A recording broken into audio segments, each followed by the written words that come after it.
Olá, sejam todos bem-vindos a mais um episódio do Bimverso. Considere se inscrever caso o conteúdo seja do seu agrado e também ativar as notificações. Hoje aqui conosco está o arquiteto Alexander Just, um grande amigo que costumo brincar que ele é meu irmão Bim Vitelinho, porque nascemos no mesmo dia exatamente, Exatamente. né? Não é, Just? Então seja bem-vindo, Just. Obrigado Obrigado. por atender o convite. Eu que agradeço o convite. Estou aqui à disposição para te bater um papo. Maravilha. A gente vai falar hoje, basicamente, a respeito da dissertação do Alex, que foi a respeito de SIM. Ele vai explicar para a gente um pouco mais como se deu essa investigação e também o que realmente é esse termo e como isso pode ajudar na gestão urbana. O Alex é arquiteto urbanista, mestre pela Centro Universitário de Brasília, é também um autor dos primeiros livros, se não o primeiro livro, né, de Revit do Brasil. Conheci o nome do Justo pelos livros de AutoCAD, ainda na época, né, Justo? Você também foi autor de alguns livros de AutoCAD. Está começando demonstrar nossa idade, cara. Não sei, Exatamente. É eu acho normal, que é vai normal. parar por aí. Isso sempre acontece, é normal. Principalmente quando começa as referências. Oh, sabe não sei o quê, aí pronto, entregou a idade total. Se eu falar, então, aqui com a versão de AutoCAD que eu iniciei, aí o pessoal fala, caraca, isso aí é velho. 2.5 para DOS. Nem o Windows Ave existia, nem o Maria. mouse existia. Eu como sou muito mais novo que você, Aham. eu peguei, eu peguei, eu peguei a versão do CAD em DOS também, mas mais recente, né? Que 12, salvo engano, 12. que ainda era DOS, eu acho. E é coautor também do livro Cidades Vacinadas e do livro Cidades Inteligentes. Trabalha no gerenciamento de projetos de equipes em BIM, ministra palestras também, treinamentos. É diretor do Grupo AJ, diretor executivo do Grupo AJ, responsável também pela pós-graduação Master BIM Authority, criador e fundador da CBIM, onde foi presidente, né, na primeira gestão, e professor de cursos de pós-graduação em BIM em várias entidades, como do Grupo AJ, do IBEC, do Senai Campina Grande, Senai João Pessoa, Uno Chapecó, e trabalha com computação gráfica desde os primórdios, lá em 1950 aproximadamente. Olha só. Brincadeira, desde 90. Fake news. Hein? Como é? Fake news, hein? Fake news, fake news. Não, desde 90 e em BIM desde 2006. Você passa esse tempo trabalhando com o CAD, obviamente, como todos nós, e em 2006, como é que foi esse teu primeiro contato com BIM? Como é que saiu, foi esse amor à primeira vista? Olhou Vamos ele lá. passando na rua e se encantou? Como é que foi isso? Eu tinha uma parceria com uma revenda autorizada da Autodesk no Rio de Janeiro, e eu, então, era o técnico da revenda autorizada da Autodesk. Ah, ok. Então, toda a Autodesk tem, aliás, acredito que ainda tenha, um conceito de treinamento de técnicos para vender o software, né? Então, quando a Autodesk comprou de porteira fechada o Revit, logo em seguida ela fez um aviso para todas as revendas sobre a aquisição e que haveria uma necessidade de treinamento dos técnicos para isso. E aí eu fui fazer esse treinamento. O treinamento foi horrível. Foi dentro da Disney, né? Horrível. Fazer um treinamento como esse dentro da Disney foi Dentro horrível. da Disney? Mas por que cargas d'água dentro da Disney? Colocaram mais de 3 mil técnicos do mundo inteiro na Disney para apresentar o Revit, apresentar como ele deveria ser vendido. Certo. Juntou todo mundo lá, né? Que louco. Agora, fora brincadeira, né? Porque, pô, ir para Disney foi maravilhoso, mas realmente Quem dava a instrução era o Mickey, não? Como assim? tinha um pateta lá falando. Mas realmente, fora a brincadeira de ser realmente um local muito gostoso, muito legal, mas realmente teve uns perrengues, né? Quais foram os perrengues? Na a época, a gente não tinha os computadores que a gente tinha hoje. Sim.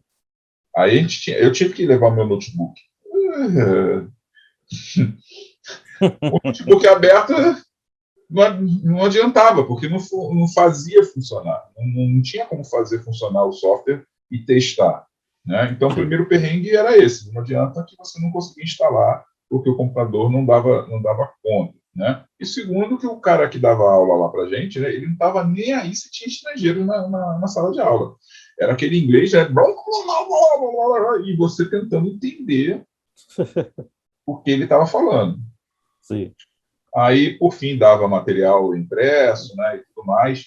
Eu não tenho aqui como te mostrar, mas uma das coisas que eu trouxe, e eu acho que eu sou um dos poucos brasileiros que tem esse material, eu tenho o material original do Revit, que são 3 calhamaços dessa grossura em inglês, né, com tutoriais do Revit lá de 2000 antigamente, entendeu? Entendi. Com os arquivos originais de treinamento.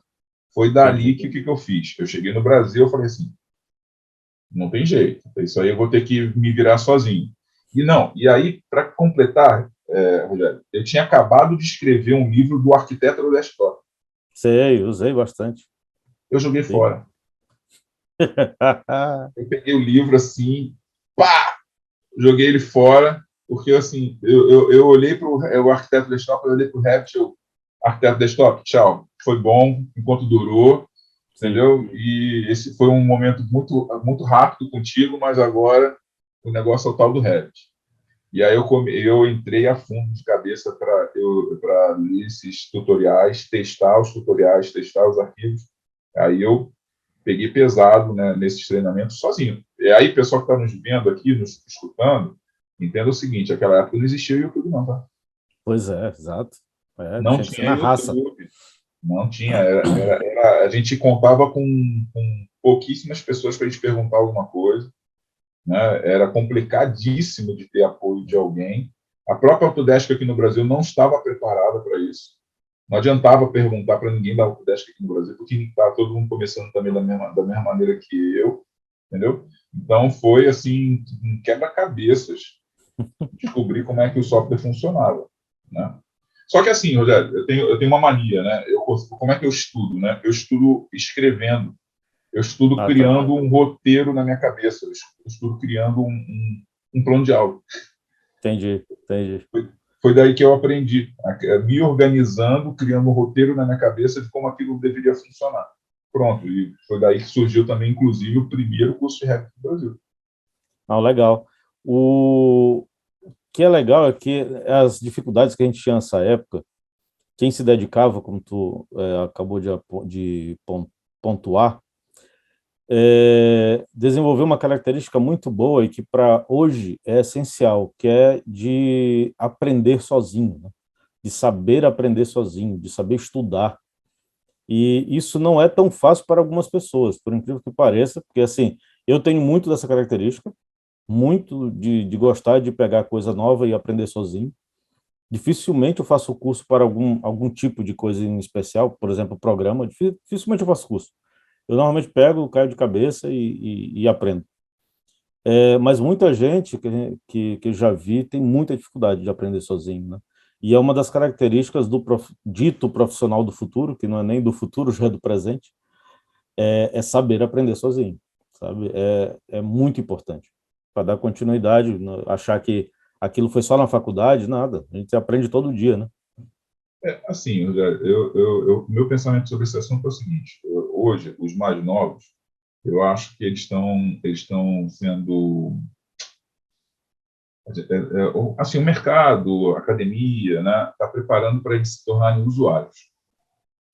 Então, na nossa época, eu acho que eu tenho em mente que nós fomos preparados para sermos pensadores. Né? Eu acho que a grande diferença das nossas gerações está sendo nesse aspecto, entendeu? Então, deixar estar tudo mastigado para ter usuários usando coisas. E Uhum. nós, né, fomos treinados a pensar e desenvolver coisas. Eu acho que está sendo a grande diferença da nossa geração, entendeu? Então, a minha facilidade de também pegar qualquer coisa, estudar, mas eu volto a dizer, eu preciso me organizar para entender aquilo, né? É algo que, de repente, hoje alguém não consegue fazer porque as informações estão soltas. Sim, Informações soltas não geram uma linha de raciocínio. Então, claro. gera uma linha de raciocínio, tem dificuldade de aprendizagem, né? Então, sempre vão precisar, de repente, de um apoio de um curso, porque no curso tem uma linha de raciocínio a ser Exato, seguida, né?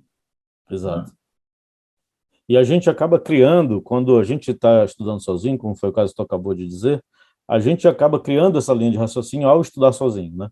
Como tu disseste, tu vai criando, vai escrevendo, vai criando as ligações das coisas.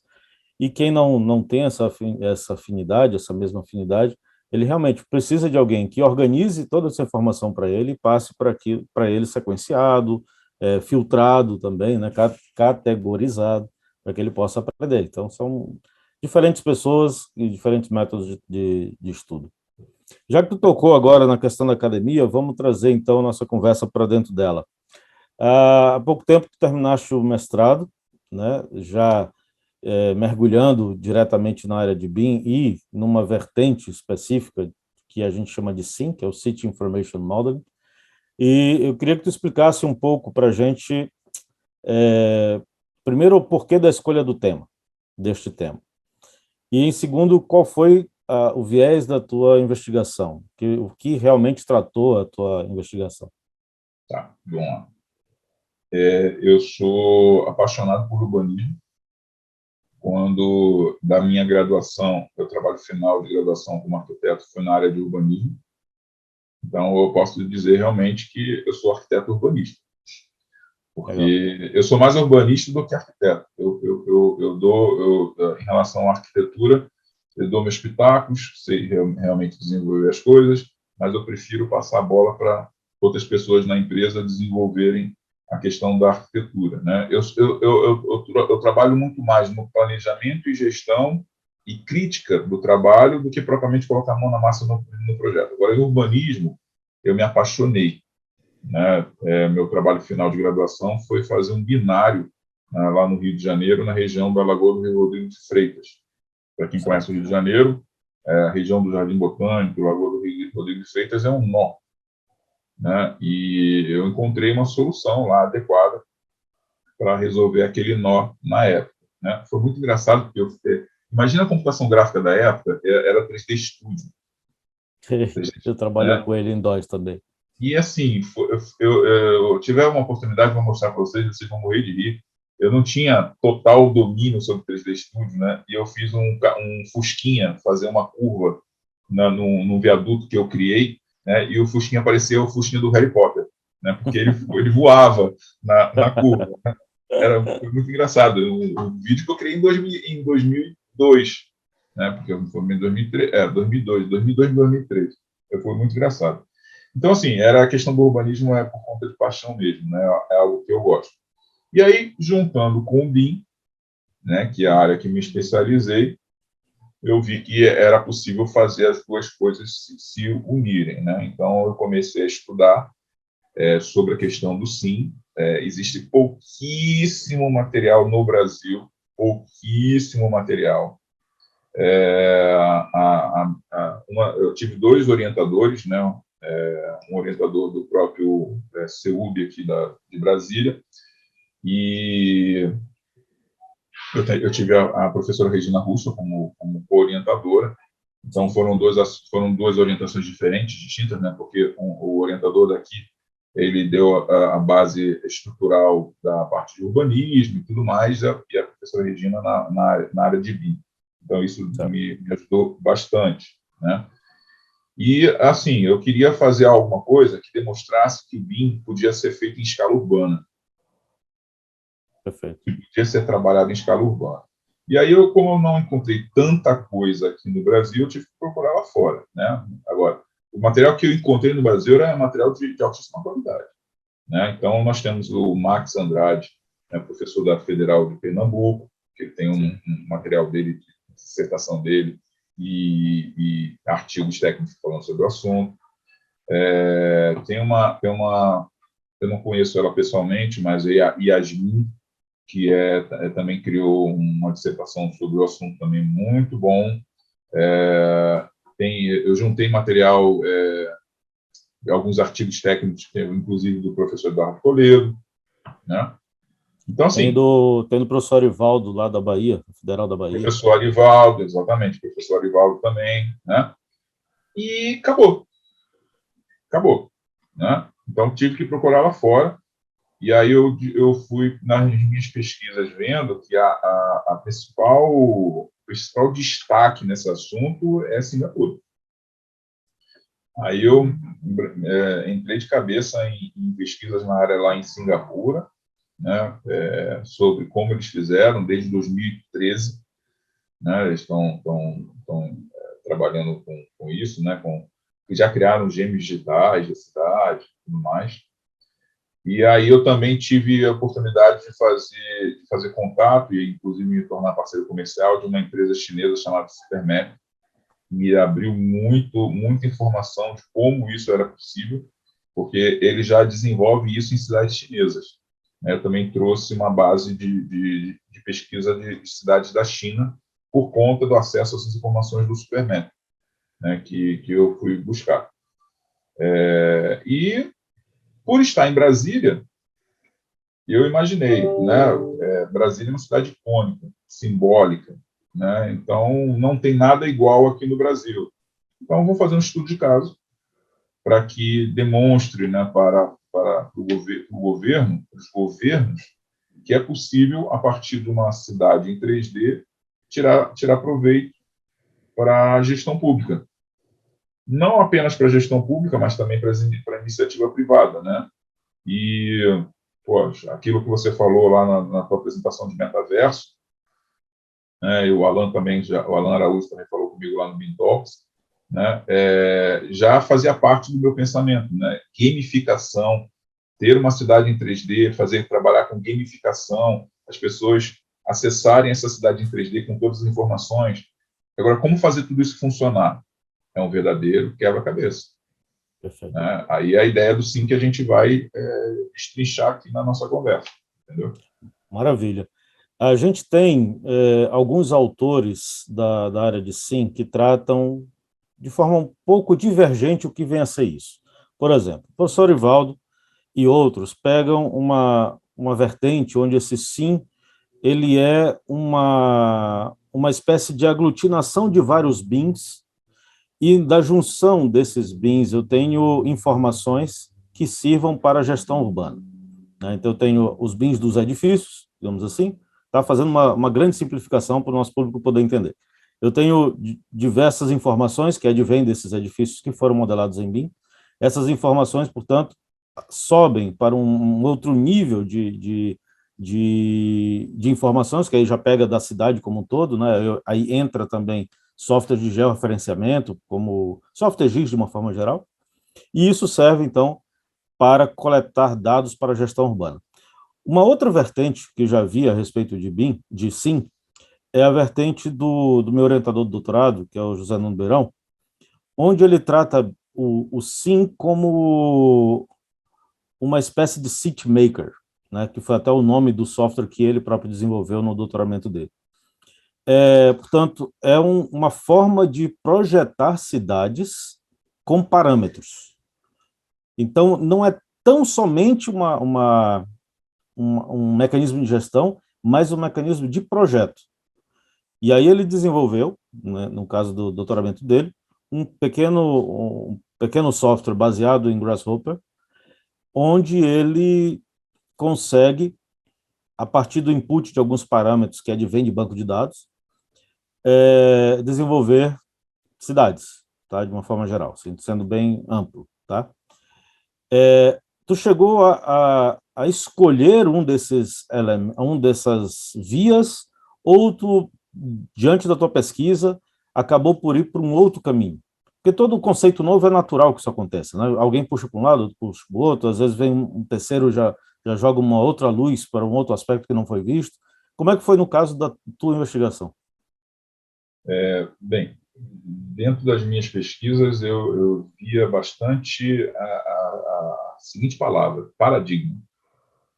o tempo inteiro eu encontrava a palavra paradigma, né? O sim é um paradigma, sim é um paradigma, não sei lá.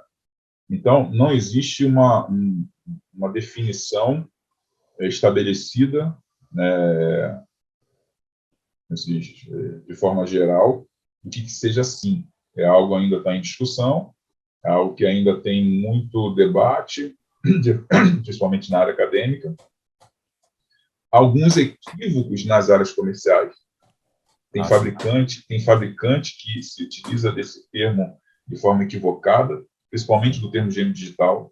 Sim, tem acontecido demais, demais. Né? Então, eu já conversei, inclusive, com fabricantes a respeito disso, mas é marketing deles, então vai ser difícil. Generative Design, Digital Twins, e agora sim estão no mercado entrando pelas desenvolvedoras de uma forma um pouco equivocada. Concordo completamente contigo. É difícil de convencê-los a corrigir isso, né? Porque já foi aplicado em marketing e vai ser difícil de corrigir. Mas, vamos lá. Então, quando eu fiz as pesquisas, eu percebi essas diferenças, né? Então, e aí eu tinha aquela questão do tempo para o mestrado, né? Eu tinha pouco tempo Sim. de desenvolver. Eu não podia, eu tinha que limitar minha área de atuação em alguma coisa. Então, não pude avançar em diversas coisas.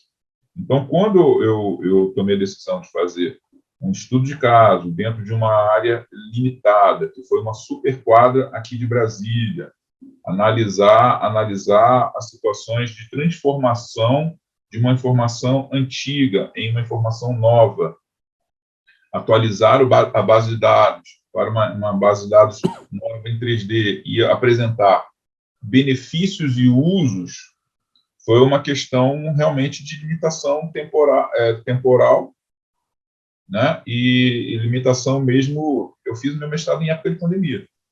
Me lembro. Então, eu não tinha como buscar algumas informações porque muitos órgãos públicos eles não estavam dando acesso às informações com facilidade, né? Então, eu pensei assim, isso aí eu vou ter que avançar posteriormente no doutorado, né? Então, deixa eu resolver o meu mestrado e aí, posteriormente, eu faço no doutorado. Mas eu tinha em mente que era possível, até porque não, o pensamento do sim, ele é pensado inicialmente como um BIM em grande escala. Só que ele é uma mistura de diversas tecnologias. O sim, ele é considerado uma união de diversas tecnologias. A base principal é BIM, a base secundária, paralela, né? Não digo em níveis diferentes, mas secundária é o GIS, com certeza, principalmente, mas eu tenho ali IoT, eu tenho ali blockchain, eu tenho ali 5G, eu tenho ali inteligência artificial, eu tenho várias tecnologias diferentes, várias bases de dados diferentes. Então, não é apenas uma base de dados de modelagem BIM, é nuvem de pontos, entendeu? É aerofotogrametria, base CAD, base textual, numérica, base gráfica, então tem várias bases de dados. O problema hoje, para fazer tudo isso funcionar, é que essas bases de dados estão dispersas. Sim. Então, quando eu terei essa condição, eu coloquei o seguinte, para que tudo isso funcione, eu tenho que ter uma base de dados unificada. Então, aí, cloud, Big Data, tem que ser levado em consideração, né? Como é que eu vou fazer a modelagem de uma cidade inteira, unificar toda a base de dados, ter todas as informações num único local, para fazer a gestão dessas informações? Então, só trabalhando na nuvem e Big Data, né? Sim. Aí eu tenho problemas políticos envolvidos na história, né? Porque eu preciso fazer acertos e acordos entre gestores ou setores que não se conversam. Então, aqui em Brasília, eu tenho a SEB, que é a Companhia de Energia Elétrica, que agora tem outro nome, que eu não me lembro, e tem a CAESB, que é de água. Cada um tem a sua base de dados, foram feitos levantamentos completamente diferentes, não se conversam, e aí a ideia é, vamos unificar tudo isso? Eu preciso basicamente fazer um build da cidade inteira para poder fazer isso tudo funcionar. Não, é verdade. É um desafio monstro a questão da base de dados. A interoperabilidade desses dados também é um caso seríssimo. Como jogar isso num sistema e fazer a gestão desses dados é outro problema sério, porque é muita informação. Segurança dos dados. Segurança, né, dos dados, exatamente. Esse fator também é fundamental. E tem esse aspecto humano, que é terrível, né? De ter alguns gestores que não querem ceder dados. No teu caso, foi, então, um estudo de caso, especificamente numa superquadra, e pelo que tu descreveste, me parece muito mais próximo da pegada do professor Ivaldo e do professor Max, né, onde você tem um modelo BIM, que coleta essas informações, além de informações de outras fontes, né, IBGE, por exemplo, pode ser uma fonte de informação, e a partir da junção disso tudo, traçar estratégias de gestão urbana, é isso mesmo? Foi. E não só a estratégia de gestão urbana, mas a base principal foi falar sobre isso, mas também para iniciativa privada. Tá? Por exemplo, a partir do momento que eu tenho uma cidade toda em 3D, levantada, completamente modelada, né, com informações, a gente tem que lembrar que o BIM tem o I, né, da informação. Não adianta ter apenas uma aerofotogrametria 3D, não ter apenas uma modelagem 3D da cidade. Né? As pessoas imaginam que é apenas isso. Não é. Né? Isso é a parte bonita da coisa, né? Mas o que me interessa é o I da informação. Então, trabalhar com essa informação é a parte mais complicada.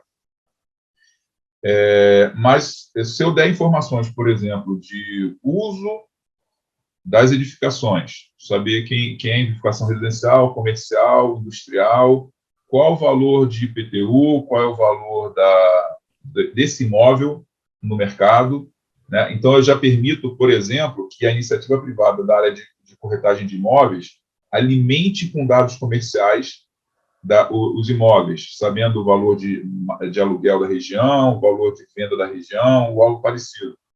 A gente já consegue ter um mapa ilustrado, né, colorido, legendado, algo parecido, identificando regiões que estão com baixo valor agregado, alto valor agregado. Então, eu sou um construtor, sou um incorporador, eu vou saber, vou conseguir descobrir qual é a melhor região para poder fazer investimento. Se eu sou dono de uma empresa, eu quero saber qual é a melhor região para colocar a minha empresa por conta da análise do espaço. Então, assim, são vários tipos de análise que eu consigo enxergar da cidade, tendo as informações da cidade. Então, não apenas para a gestão pública, né, mas também para o mercado. Né? E dou abertura, eu fico imaginando assim, o que hoje uma empresa como um iFood da vida, um Uber da vida, foi obrigada a fazer? Só ter o vínculo a um GPS? Claro que não. Ela tem que entender aonde que ela vai montar o negócio. Ela tem que entender a cidade que ela vai oferecer o negócio. Né? Então, se eu ofereço uma base de dados para qualquer empresa, qualquer profissional, pensar numa nova solução, num novo produto, que se utilize dessa base de dados, mesmo que tenha uma condição de pagamento para acesso a determinadas informações que são gratuitas e informações que são pagas, entendeu? Claro. Mas que gerem novos produtos, que gerem novas facilidades para a população. Essa é a ideia. Muito legal, porque serve de já um grande arsenal de informação para quem faz estudo de viabilidade de empreendimentos, que hoje em dia a pessoa tem que ir atrás, né, em campo, para pegar boa parte desses dados. Tendo isso numa plataforma que seja disponível para todos e tudo, é muito bom, é muito bacana. Do ponto de vista... Deixa eu te atrapalhar. Pode falar. Pode falar. Outra coisa também que eu visualizei é o sistema Metrópolis lá em Salvador, né, para aprovação de projetos em BIM, né? Sim. Incorporado completamente dentro de um ambiente SIM, onde você tem toda a estrutura de informações de código de obras, corpo de bombeiros, concessionárias A, B e C, dentro de um lote ou dentro de uma edificação. Então, você, como arquiteto, você vai fazer um projeto e vai vincular isso dentro o espaço gera as informações necessárias para o seu projeto. Olha, afastamento de X, né, cota de Y, não sei o quê.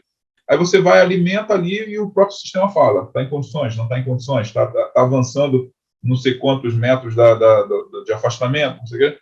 E dali te dá condições de você fazer a aprovação ou não de projeto. Então, assim, ter uma cidade em 3D, que quem viu o filme Jogador Número 1, né, e Matrix, vai entender um pouquinho melhor do que eu estou falando. Né? A história da gamificação, onde você entra num ambiente virtual, que é a sua própria cidade. Você tem todo acesso à tua cidade exatamente igual à realidade ali dentro e com mais informações disponíveis para você gerar negócio, né? Então, a ideia do SIM na minha cabeça é que isso, né, chega a esse ponto. Maravilha. Concordo também. Eu acho que o caminho é por aí, o desafio é gigantesco, porque é muita informação, é muita coisa para capturar e para gerir, mas eu acho que o caminho é esse mesmo, não tenha dúvida. Qual a distinção que tu farias entre SIM e Smart Cities? Eu vejo que o SIM é o pré-requisito para uma cidade inteligente.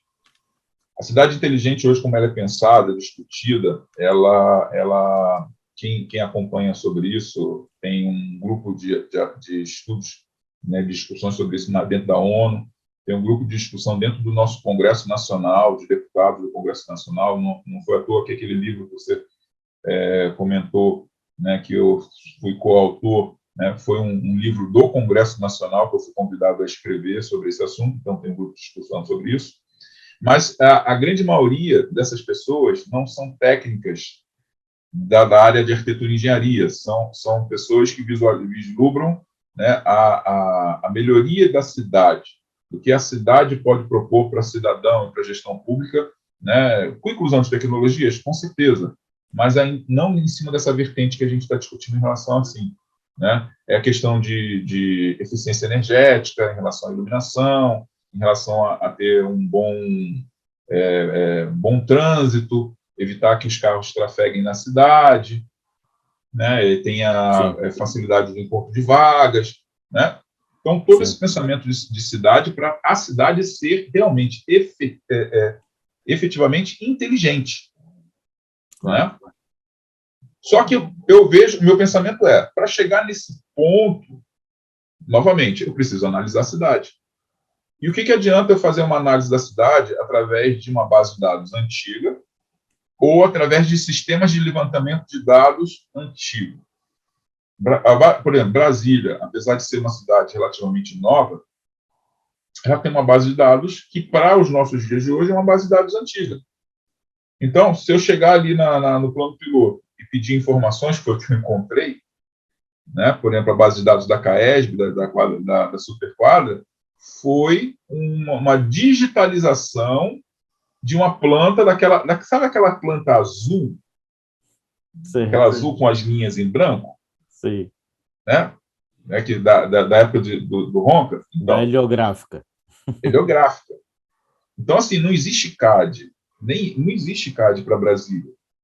A informação de Brasília é exatamente essa que eu acabei de falar. Entendi. Então, a gente vai ter essa dificuldade. Né? Então, ter essa diferença, né, do modelo da questão do SIM para a cidade inteligente é que eu preciso ter o SIM para chegar a uma cidade inteligente. Tem gente que não tem esse pensamento, esse é o pensamento do Alex, beleza? Mas eles têm até razão, porque são ações diferentes, entendeu? Mas eu vejo que é uma grande facilidade para eles se eu tiver essa cidade em 3D, se eu tiver essa cidade em modelo SIM. Perfeito, eu concordo também. Assim como a questão dos gêmeos digitais, a base é o BIM, eu acho que também para a cidade inteligente a base é o SIM. Concordo plenamente com você. Do ponto de vista tecnológico, Alex, você trabalhou com o que na sua pesquisa? Quais soluções? Bem, Supermap, que eu falei, né? A principal delas foi a Supermap. Para quem não conhece Supermap, é da uma empresa chinesa, e eu visualizei ela como realmente um ambiente SIM. Ela não é, apesar de possuir, ela não é um ambiente de modelagem BIM. Apesar de ter ferramentas de modelagem BIM, ela não é um ambiente que vai trabalhar com modelagens BIM. Ela vai aceitar modelagens BIM de diversas fontes de dados OpenBIM direto. Entendi. Entendeu? E aí, na verdade, ela é muito mais uma base GIS 3D. Perfeito. Do que trabalhar na questão do SIM. E uma das coisas que durante as discussões eu fui aprendendo, né, é que a base BIM e a base GIS, elas estão numa aproximação muito, assim, estão muito próximas mesmo de fazer uma interligação. A base BIM é IFC e a base do GIS é principalmente CIT-GML. Perfeito.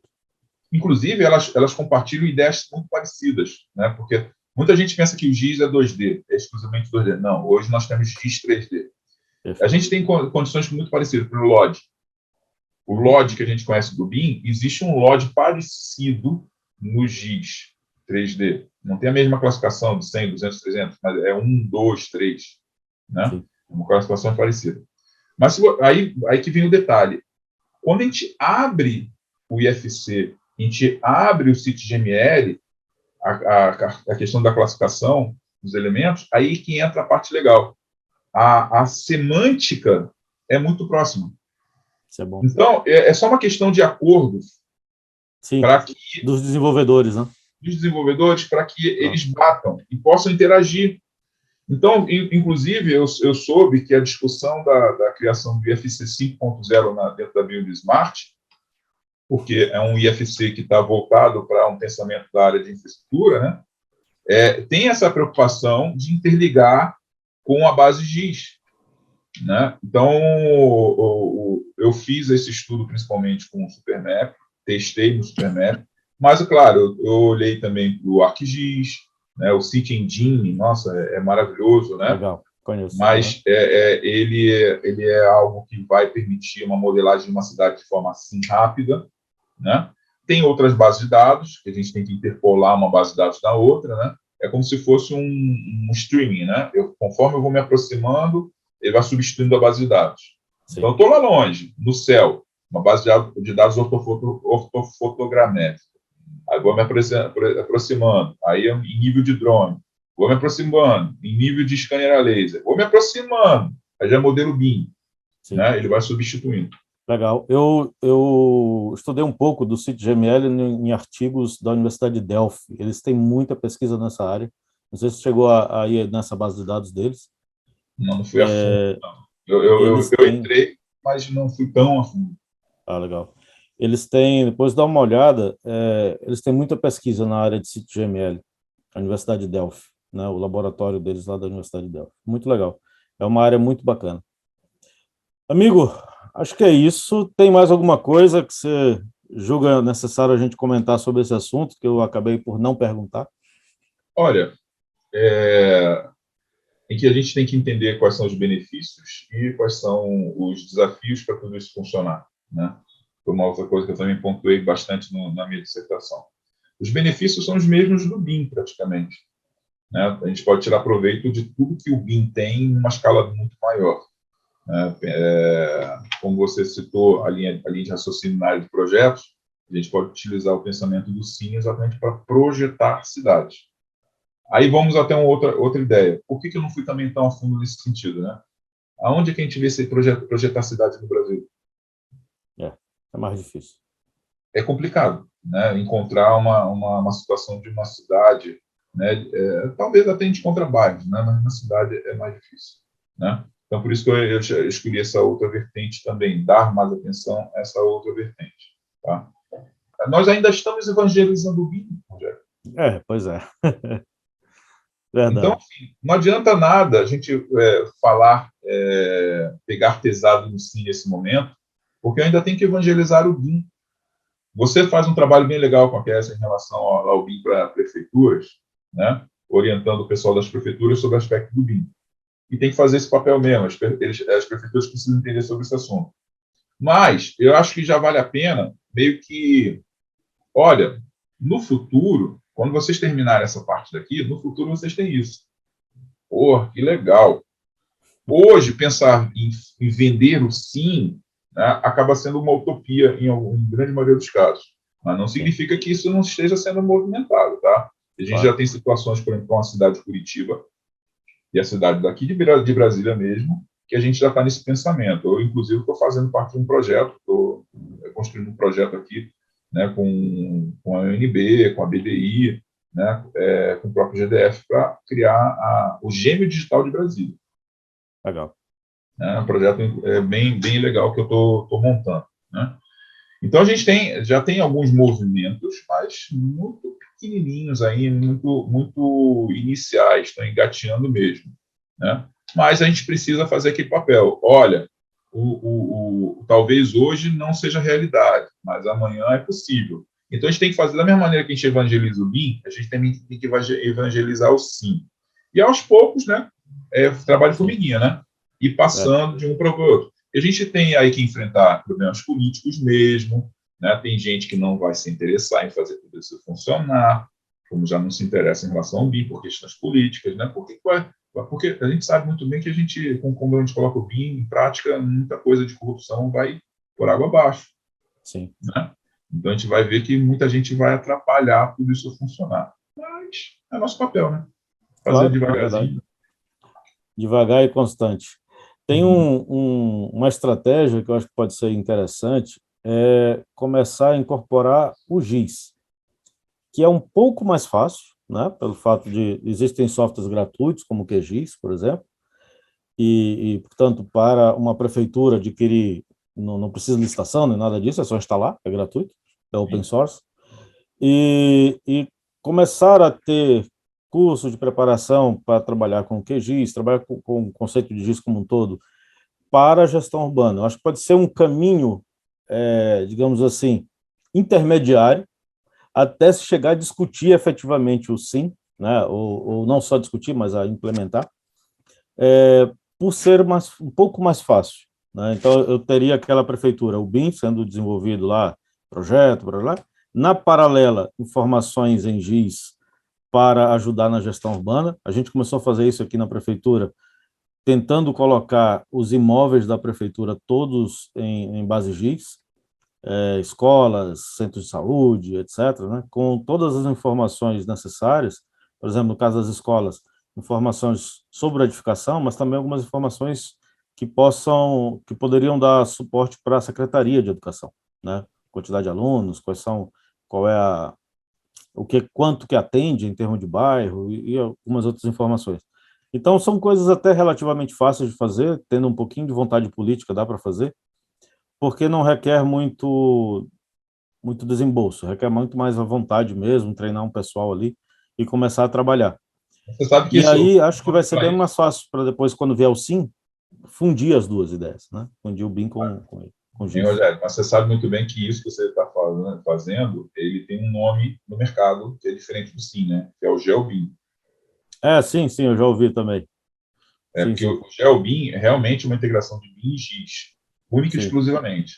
E quando a gente fala de SIM, é a união de diversas outras tecnologias. Claro.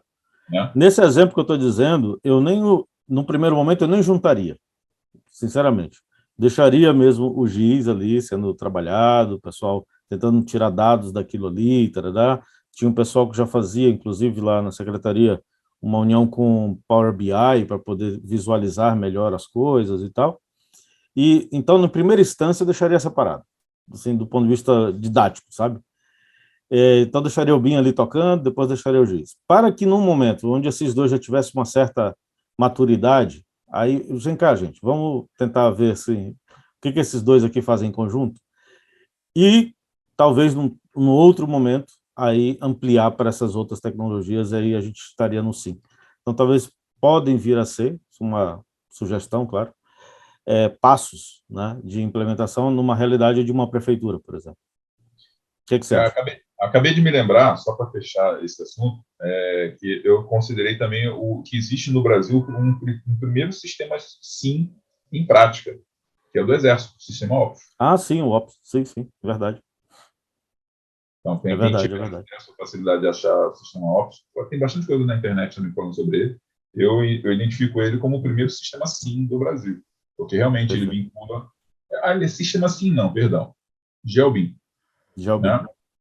Vínculo do GIS com o BIM. Pronto. Legal. Pois, Alex, como é que as pessoas te encontram aí nas redes sociais? Se você quiser deixar os teus contatos, deixar aí o link do seu canal também, a gente está fazendo aqui o que o pessoal de marketing digital chama de collab, né? Quando duas pessoas que têm canais se juntam para fazer um encontro em conjunto. E aí fica aberto, então, para você dar suas referências aqui do ponto de vista das mídias sociais. Legal, legal. Bem, Instagram, né, de praxe, vai me achar como Juste, com I no final, Alexander. Né? Alexander, D-E-R, não é Alexandre, não. Tá? Juste Alexander. Né? No YouTube, já é o contrário, Alexander Juste. Né? Ou também podem procurar pelo nome do canal Pintalks. Tá? Inclusive, convite a todos vocês, toda quarta-feira, 8 horas da noite, Pintalks, com diversas entrevistas. O Rogério já é convidado da casa, várias vezes já participou, né? Então, são 2 anos já de canal. Legal. Né? Já perdi as contas, tem quase 100 entrevistas, né? Apresentações que aconteceram lá. Então, o canal está bem recheado, são informações bem legais. Fiquem à vontade para ou participar do ao vivo, né? Ou procurar lá, e tem assuntos diversos, inclusive do Rogério também falando. Eu me lembro muito bem de uma que eu fiquei assim, boca aberta, quando ele falou lá do negócio de inteligência artificial para fazer projetos. Não, legal, cara. Esses links estarão aqui na descrição do vídeo, tá? Para quem quiser acessar, convido mesmo a ver o canal do Alex, é muito bom o Bintox. Já o tempo já mostra o quanto ele é bom, né? Já vai para 2 anos, tá? Então, gente, convido realmente a participarem, a acompanhar. A todos que ficaram até aqui, muito obrigado pela presença, obrigado, Justo, pela tua disponibilidade, por estar aqui comigo nesse pequeno bate-papo. Já fica o convite para futuros, tá? Para a gente repetir esse collab legal aqui, tá? E muito obrigado a todos e até a próxima.